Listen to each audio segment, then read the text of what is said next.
இந்த வீடியோவில் வந்துட்டு நம்ம async அண்ட் await ப்ரோக்ராம் தான் பார்க்க போகிறோம். இது என்னன்னு பார்த்தீங்கன்னா, இது எங்கே யூஸ் பண்ணுவாங்கன்னு பார்த்தீங்கன்னா asynchronous ப்ரோக்ராமிங். அதில் வந்துட்டு நம்ம வந்து சில சமயம் வந்து நமக்கு லாங் டைம் டேட்டாஸ்னால் லோட் ஆகிறதுக்கு டிலே ஆகும். அப்போ வந்து நம்ம அப்ளிகேஷன் என்ன ஆகும்னா ஸ்டக் ஆகிற மாதிரி தெரியும். ஓகே, அப்ளிகேஷன் வந்து ஆக்டிவாக இல்லாத மாதிரி அந்த டேட்டா லோடு முடிஞ்சது அந்த டேட்டா வந்து லோட் ஆனதுக்கப்புறம் எக்ஸாம்பிள் வந்து ஒரு 1 lakh டேட்டா வந்து உங்கள் கிரிட்டில் வந்து லோட் பண்ணுறீங்கன்னு வைங்களேன், ஷோ பண்ணுறதுக்காக. அப்போ என்ன ஆகும்னா உங்கள் அப்ளிகேஷன் வந்து ஸ்டக் ஆன மாதிரி இருக்கும். ஓகே, அதை வந்து நம்ம வந்து இந்த asynchronous ப்ரோக்ராமிங் மூலியமாக நம்ம வந்துட்டு அதை சால்வ் பண்ண முடியும். அதுக்கான பேசிக் ப்ரோக்ராம் தான் இது. சிம்பிள் தான். ஜஸ்ட் 2 மெத்தட்ஸ் இருக்குது. ஃபஸ்ட்டு மெத்தட் பார்த்தீங்கன்னா இதுதான் மெயின் மெத்தடு. ஓகேங்களா, மெயின் மெத்தடில் வந்துட்டு நம்ம async-ன்னு சொல்லிட்டு அந்த கீவேர்டை வந்து நம்ம யூஸ் பண்ணணும் அந்த மெத்தட் நேமுக்கு முன்னாடி. மெத்தட் நேம் வந்து மெயினு, async. அதுக்கப்புறம் இது வந்து நம்ம டாஸ்க்காக வந்து டிஃபைன் பண்ணுறோம். ஓகேங்களா, இது வந்து டாஸ்க்காக நம்ம டிஃபைன் பண்ணுறோம். அப்போ வந்துட்டு async டாஸ்க்குன்னு நீங்கள் மென்ஷன் பண்ணுவீங்க. ஃபஸ்ட்டு வந்து என்னென்னா ஜஸ்ட் ஒரு நம்ம கன்சோலில் வந்துட்டு மெயின் ஸ்டார்டட்னு ஒரு இது மெசேஜ் வந்து ஷோ பண்ணுறோம்.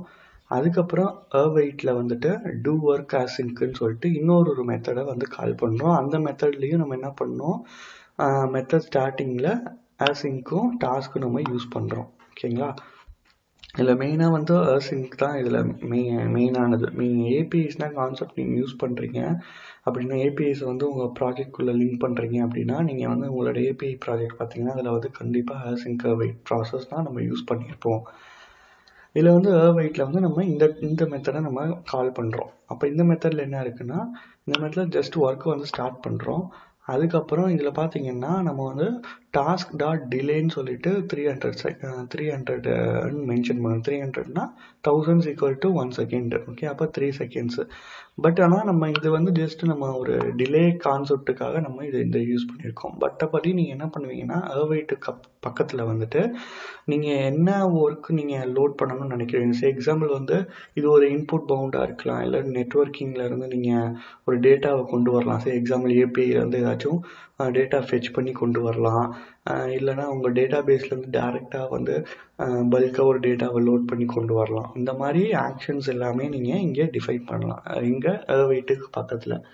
ஓகேங்களா, நம்ம சும்மா டிலே வந்து காட்டுறதுக்காக நம்ம வந்து இங்கே மென்ஷன் பண்ணியிருக்கோம் இந்த இடத்துல. மற்றபடி நீங்கள் வந்து உங்களோட என்ன ஆக்ஷன் இருக்கோ அந்த டிலே ஆக்ஷன்ஸ், அது வந்து ஒரு ஏபிஐலேருந்து ஃபெச் பண்ணுறதா இருக்கட்டும், இல்லை டேட்டா பேஸ்லேருந்து டேட்டாவை கால் பண்ணுறதா இருக்கட்டும், இல்லை என்ன வேணாலும் இருக்கட்டும், அந்த எந்த லோடிங் ஆக்ஷன்ஸ் இருக்கோ அதை வந்து நீங்கள் இங்கே மென்ஷன் பண்ணுறீங்க awaitக்கு பக்கத்தில்.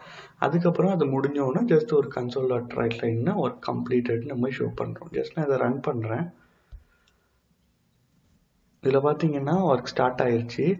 ஆஃப்டர் 3 செகண்ட்ஸ்க்கு அப்புறம் வந்துட்டு உங்களுக்கு ஒர்க் கம்ப்ளீட்டட் ஆஃப்டர் டிலேன்னு சொல்லிட்டு வந்து அப்புறமேட்டு மெயின் இதுலேயும் நம்ம வந்து ஒரு மெசேஜ் வச்சுருக்கோம். ஓகே, இங்கே முடிஞ்சோடனையும் மெயின் கம்ப்ளீட்டட்னு வச்சுருக்கோம். ஓகேங்களா, இல்லை மெயினாக வந்துட்டு என்ன லாஜிக்காக நம்ம யூஸ் பண்ணுறோன்னா உங்களோட லாங் டைம் ப்ரோக்ராமிங்காக தான். லாங் டைமாக ஏதாச்சும் ஒரு டேட்டா வந்து லோட் ஆகுது, உங்களோட அப்ளிகேஷன் வந்து ஸ்டக் ஆகி நிற்கிற மாதிரி இருக்குது.